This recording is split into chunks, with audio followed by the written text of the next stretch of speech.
We can have a show of hands. Who here is voting Labour? Go on. So there's a few of you. Me too.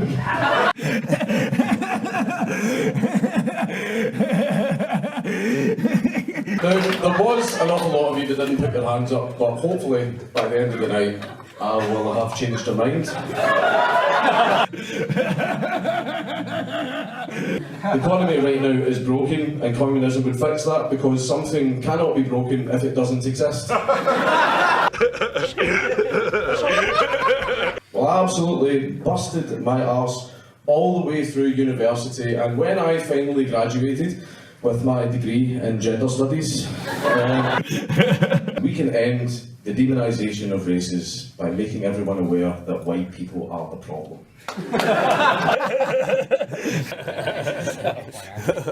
how do we do this? Through acceptance, understanding, and tolerance. We need to be absolutely intolerant of intolerance. It's only through this method that we'll be able to stop fascism.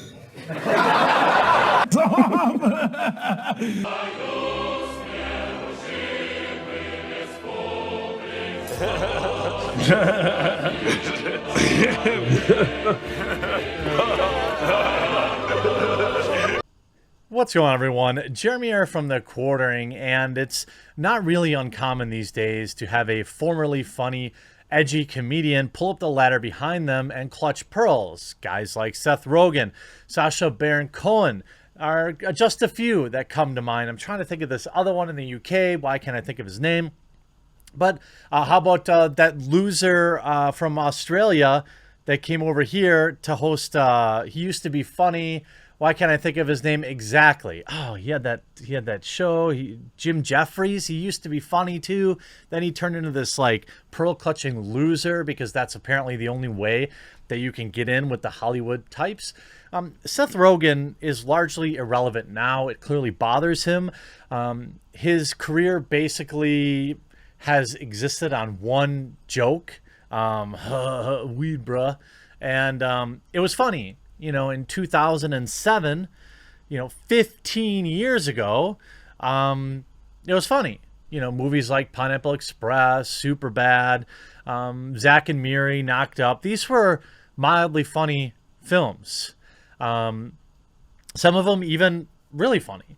But by and large, he's done nothing of note ever since, kind of spiraling out of control into irrelevance. So he spends more and more time on Twitter arguing with people. And it's not a great look for somebody who's worth many millions of dollars to be obsessed with American politics, who's not even American. But that's what happens because it's the only way that they can get attention on Twitter. It's not like he's going to go on there and say something funny. He can't do that. Just an example, on January 10th, he was arguing all day with Hugh Hewitt. I don't know who Hugh Hewitt is. He must have some sort of TV show or podcast or radio show. And going back and forth with him. Again, this is what Seth Rogen does with his days. A brief look at his Twitter is full of just bizarre, drumpf.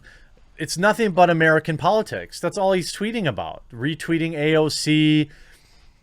I mean, this is probably why he's not funny, as he consumes just trash all day long. Yes, he made a vase. Congratulations, Seth Rogen.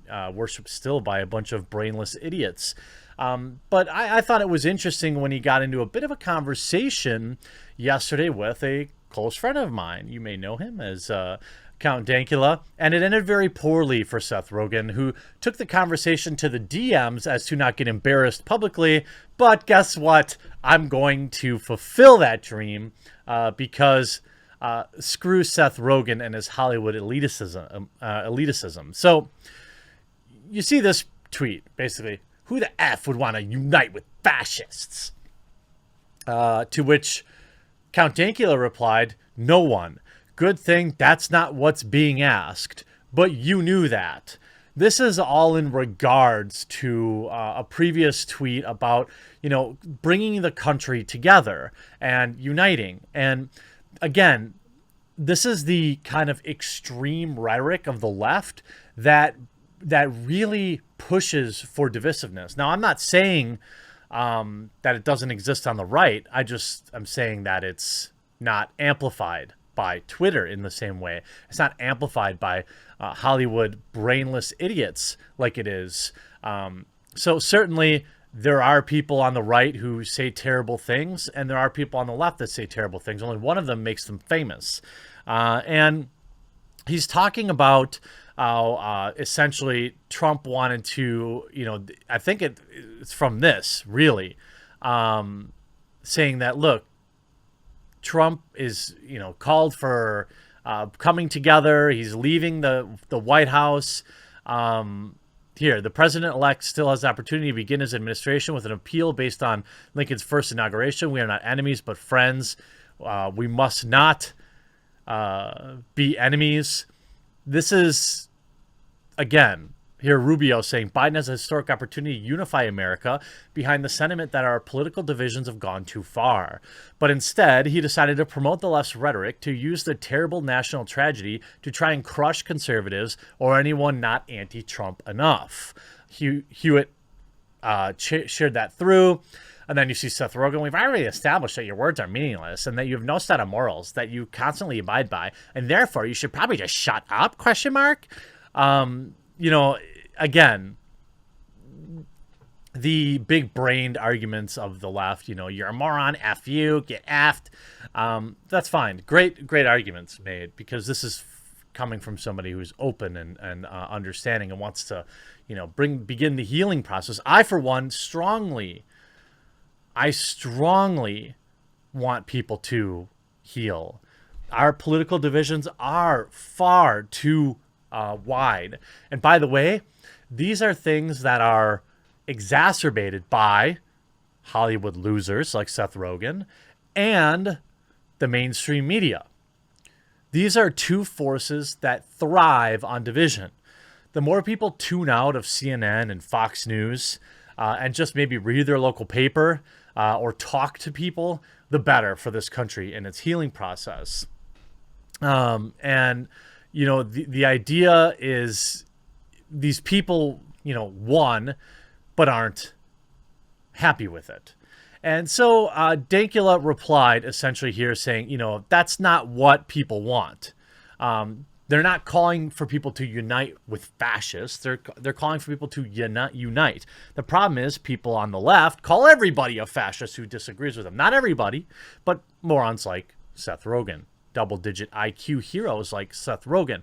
So instead of talking to Dankula publicly, he took it to the DMs, where Count Dankula expertly decided to share them with the world. And they are just as hilarious as you would expect.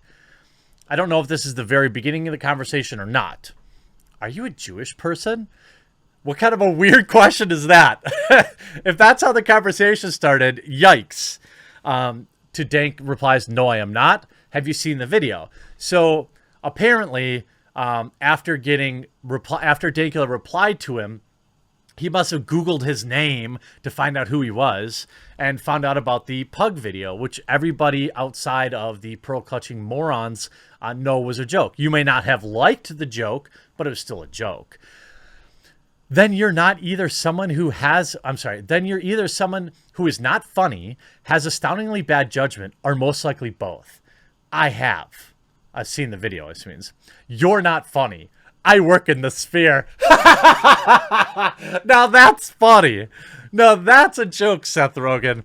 Seth Rogen, the arbiter of comedy, right? Saying, actually, excuse me, sir, excuse me, I work in comedy, and I decree your video was not funny, therefore it is not meh, as he farts in a mason jar and takes a big whiff. And if this breaks your country's laws in regard to hate crimes, then you're an even bigger idiot. That's right. Submit. Dank replies, Did a US tour plus managed to hit 800,000 subscribers on YouTube. Lots of people seem to find me funny. Maybe I could be on your level one day by making all of my jokes dude, weed, lamau. And then, of course, Seth just seething. Good one. There's that humor. You see Dank saying, in the end, we didn't kiss and make up. His political arguments weren't working, so he decided to go ad hominem and Googled me to have a go at me for my pug video, which, given his career, is pretty hypocritical. Also, got him. The "you're not funny" would have stung if it came from pre-2013 Seth. And there goes the Hollywood career I had always wanted. Some of the other conversations that I saw, obviously, Seth saying to him, I don't think you're stupid for disagreeing with me. I think you're stupid for teaching a pug to do that salute and being surprised when people were mad about it. Haha, that is very stupid.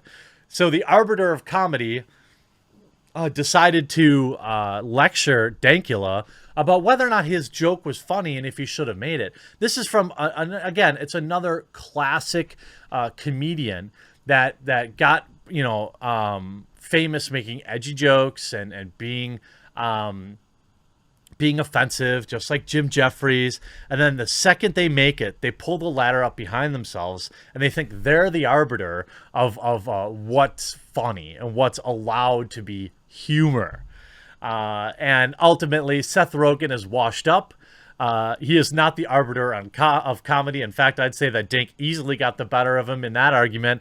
I'm sure that Seth is really happy that didn't play out publicly. I'm sure he'd be really upset if you shared this video, if you left a like on it, you've left a comment on it, to share his embarrassment with others. I hope you enjoyed the video. We'll talk to you again real soon.